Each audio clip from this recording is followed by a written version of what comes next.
A serpente no agronegócio. Parece estranho, né? Mas o veneno de cobra está gerando cada vez mais interesse para a produção de medicamentos. Hoje você vai ver uma pesquisa pública brasileira que combina sangue de búfalo e veneno de cascavel. O objetivo é produzir o selante de fibrina, um cicatrizante. Eu conheci o comecinho desse trabalho quase 30 anos atrás.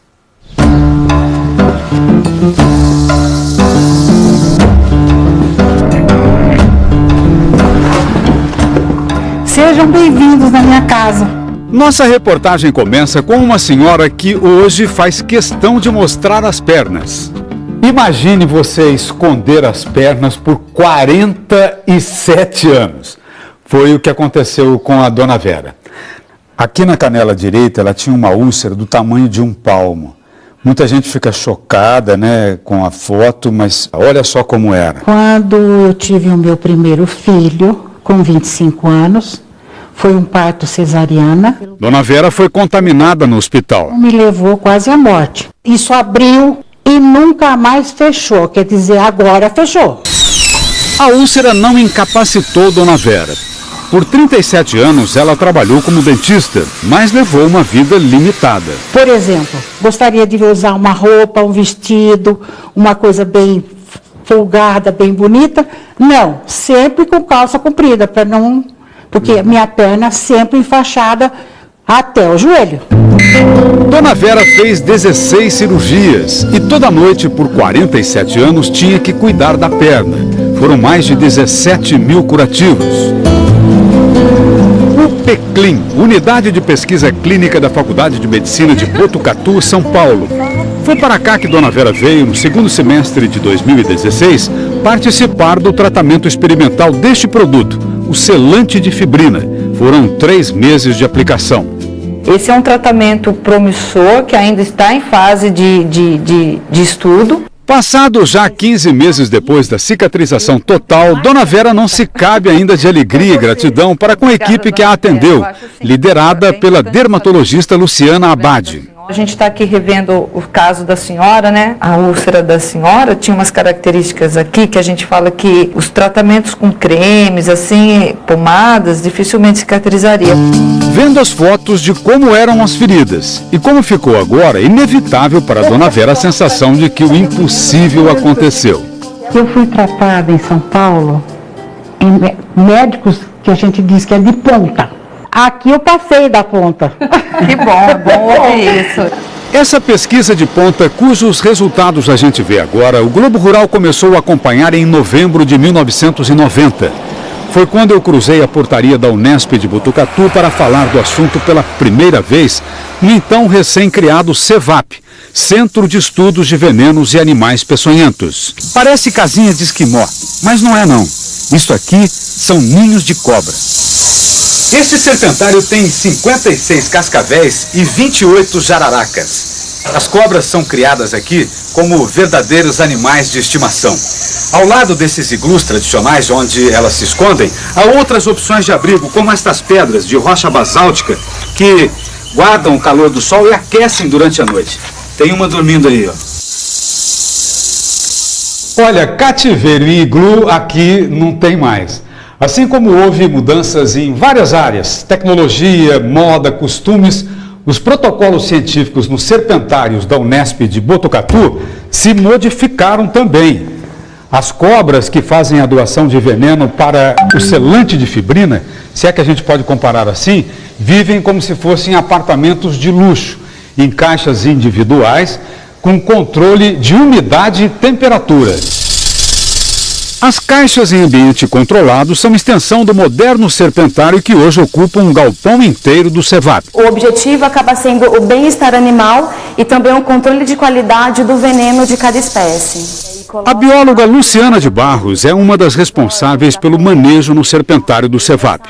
Ela explica que serpente, cada uma tem sua personalidade. Tem as tranquilas, outras mais agitadas. O procedimento técnico, além do que é inerente à prática científica, busca resguardar a segurança de quem trabalha no setor. Quando estivemos aqui pela primeira vez, as cobras, na hora da extração do veneno, eram contidas pelo gancho e pelas mãos sem luvas do técnico que mantinha a roupa do dia a dia. Algumas escapavam, expondo o manipulador ao risco de um bote. Hoje segue-se a estrita norma laboratorial. Ao ser conduzida para a extração, a primeira coisa que a cobra recebe é um torpedo de CO2, gás carbônico, para que fique semi-anestesiada. Aos poucos, ela apaga. Veja como antes era feito o serviço.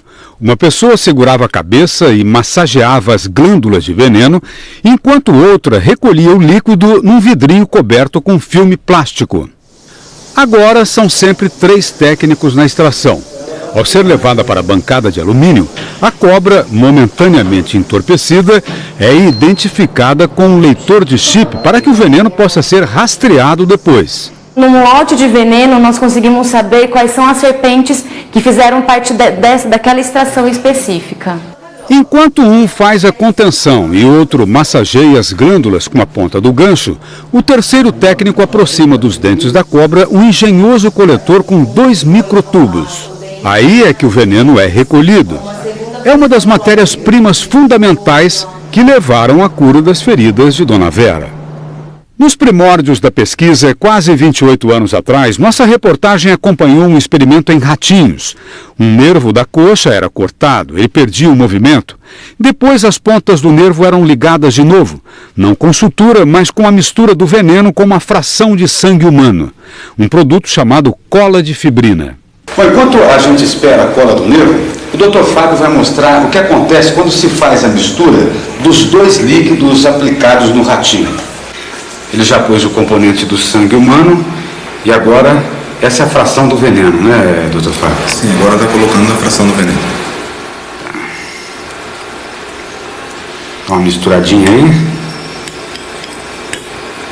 Já coagulou. Olha, fica parecendo uma puxa, né? Olha só. Em 3 meses, o ratinho com o nervo colado já estava andando normalmente. A cola de fibrina importada, ela é feita ela é de alto custo e é feita com sangue humano e sangue de boi.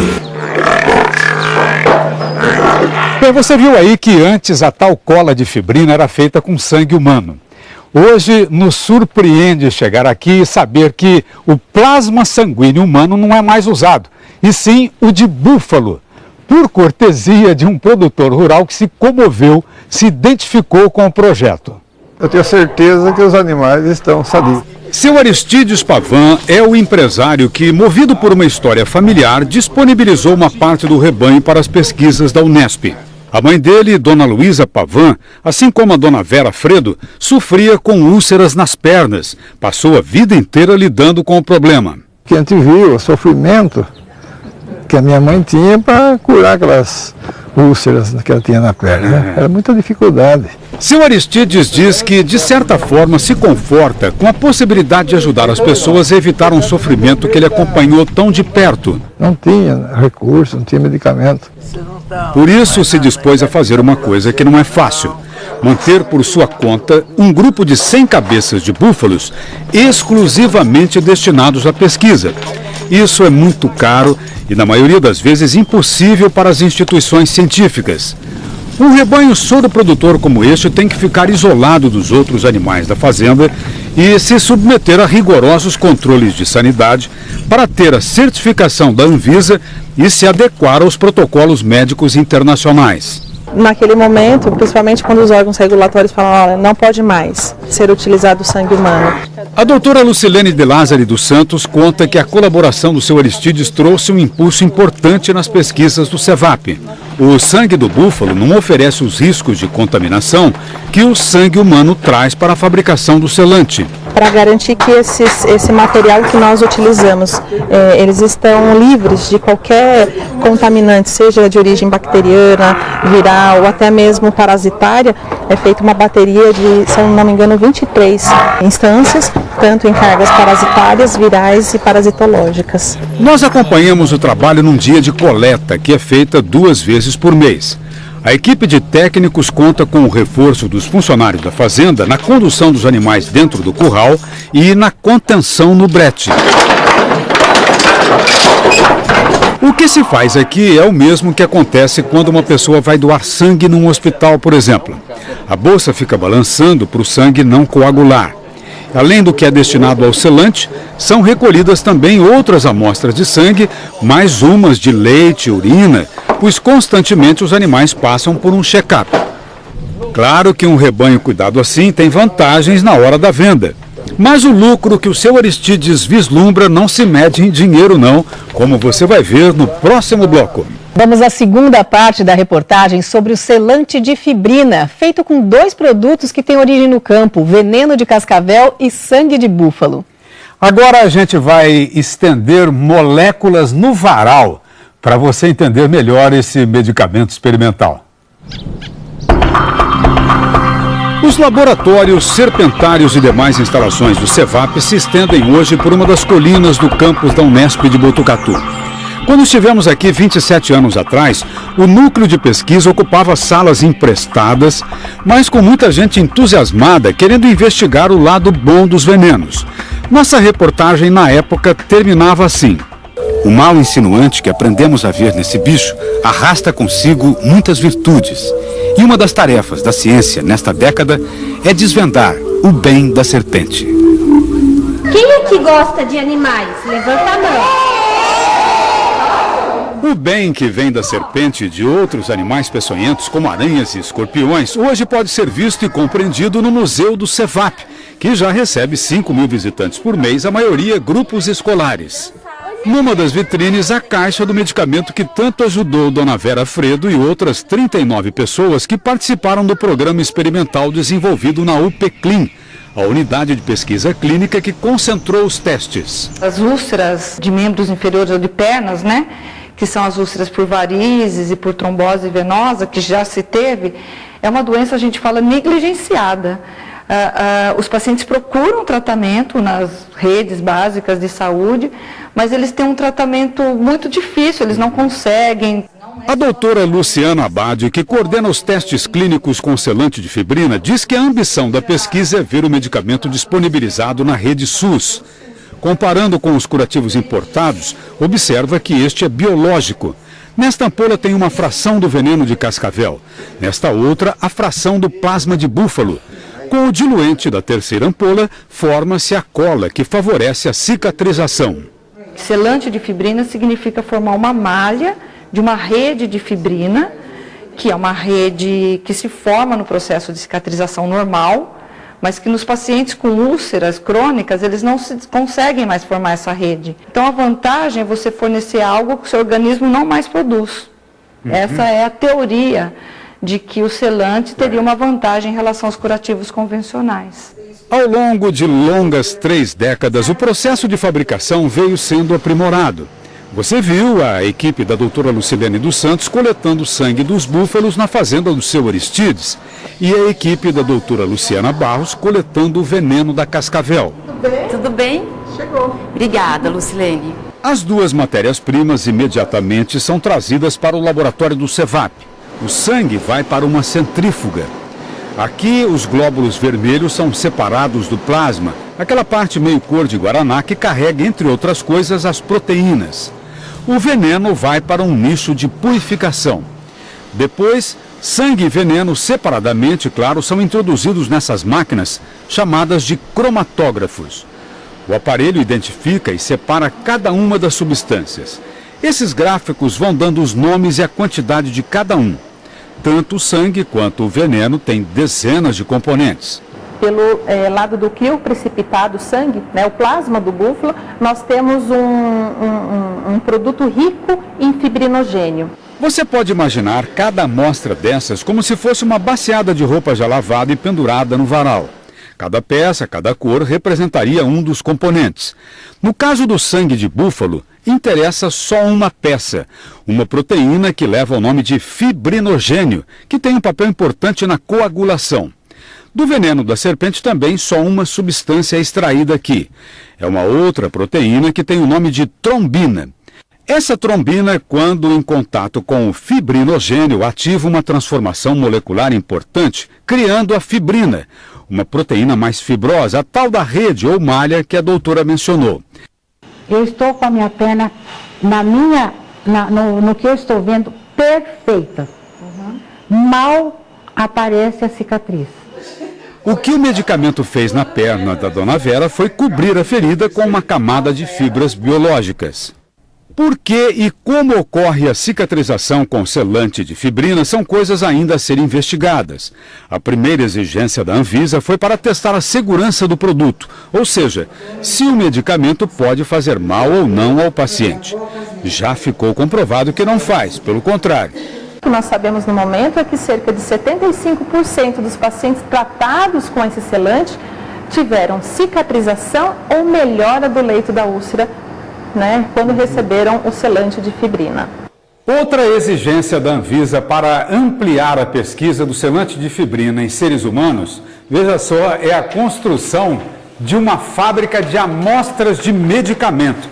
Isso não existe no Brasil. Hoje ele é um modelo, ele vai propiciar nós produzirmos lotes pilotos de medicamentos, não só do selante, como de outros, para pesquisa clínica no país. O doutor Rui Seabra é o atual diretor do CEVAP, cargo que, na ocasião em que estivemos aqui quase 30 anos atrás, era ocupado pelo professor Benedito Barraviera, que nos surpreendia na época com a informação.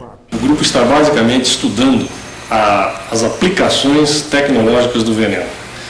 E uma dessas aplicações muito importantes é a cola de fibrina que nós estamos montando agora aqui no Brasil. E agora, diante da planta do projeto em 3D da expansão do centro, volta a nos surpreender ao observar que a serpente também está no agronegócio. A serpente no agronegócio curando feridas. Tanto os búfalos quanto as serpentes têm todo um manejo em cima disso que vai ser garantido e consolidado na produção final do produto. Ou seja, o produto final tem que ser algo que não vai causar algum mal ao paciente. Vamos entender isso. Pode parecer estranho nos dias de hoje, em que tudo tem que ser feito num clique para ontem, o tempo que demora pesquisar e lançar um medicamento. É coisa de 20, 30 anos. O selante de fibrina entra agora no que a Anvisa classifica como fase 3. A fábrica vai produzir amostras para um teste nacional, com pelo menos 400 pessoas. Hoje nós temos 32 unidades de pesquisa clínica espalhadas pelo país, então vão ser feitos testes também nessas unidades espalhadas pelo país. Paralelamente a isso, a patente do medicamento já foi cedida para uma farmacêutica parceira no projeto. Ouça só do que vão precisar para colocar o produto nas prateleiras, estimando uma demanda inicial de 10 milhões de unidades. Para começar, são 1.500 cascavéis e 250 cabeças de búfalo, 250 cabeças produzindo sangue. Isso quer dizer que o rebanho tem que ser muito maior. O empresário Moacir Biguete é o líder do grupo que vai investir dezenas de milhões de reais no projeto do selante de fibrina. Inclusive optamos por não terceirizar a produção, porque você tem que ir dentro da cadeia da indústria, você tem que criar toda a questão da rastreabilidade da matéria-prima para que você possa ter o registro disso. Eu acreditei nessa história, diz o símbolo do CEVAP. História que o Globo Rural acompanhou. Aquele estudante de veterinária com feição de menino ainda, hoje é o diretor que encabeça pesquisas inovadoras com um inovador derivado do veneno. As células tronco, por exemplo, podem ter aplicação localizada na rede do selante de fibrina. Temos também pesquisas na área de regeneração nervosa, que até hoje o homem não descobriu como fazer uma pessoa com a medula rompida voltar a andar. Então, com esse selante mais células-tronco, a gente consegue grudar o nervo e fazer com que esse nervo se restabeleça. Essa ligação nervosa, ela se restabeleça. As aplicações do veneno se abrem hoje para campos sequer imaginados pelos pioneiros das pesquisas com toxinas, como o Dr. Jorge Gin, que teve morte prematura 15 anos atrás. Por um capricho do destino, atualmente quem conquistou a vaga de farmacêutica responsável pela produção do selante vem a ser a filha do Dr. Gin, Alessandra Stefanini Gin. Eu ainda era criança quando tudo começou. Eu acho que de certa forma é um presente, né, para minha mãe, para os meus irmãos, para minha família ver que eu estou fazendo parte de alguma coisa que ele ajudou a plantar uma sementinha lá atrás. Então é um orgulho, é uma honra muito grande. Uma gratificação muito grande. É, né? Demais. É. Demais, porque a gente não teve formação nenhuma e poder participar. Seu Aristides Pavan é aquele empresário que cede o rebanho de búfalos para a pesquisa. A iniciativa privada também tem que dar a sua parcela, né? Se não se esperar só do governo não vai chegar. Muitas vezes mais simples as pessoas, né? Também, aonde for possível colaborar, que faça, né? Porque não custa nada. E às vezes o beneficiário é você, seu filho, seu neto, né? Ninguém sabe, todos nós. Isso acho que é obrigação do ser humano, né? Parabéns. Obrigado, viu? Obrigado. Muito bom. Obrigado, senhor, viu? Obrigado pelo trabalho. Que você possa continuar o trabalho do Rui. Se Deus quiser.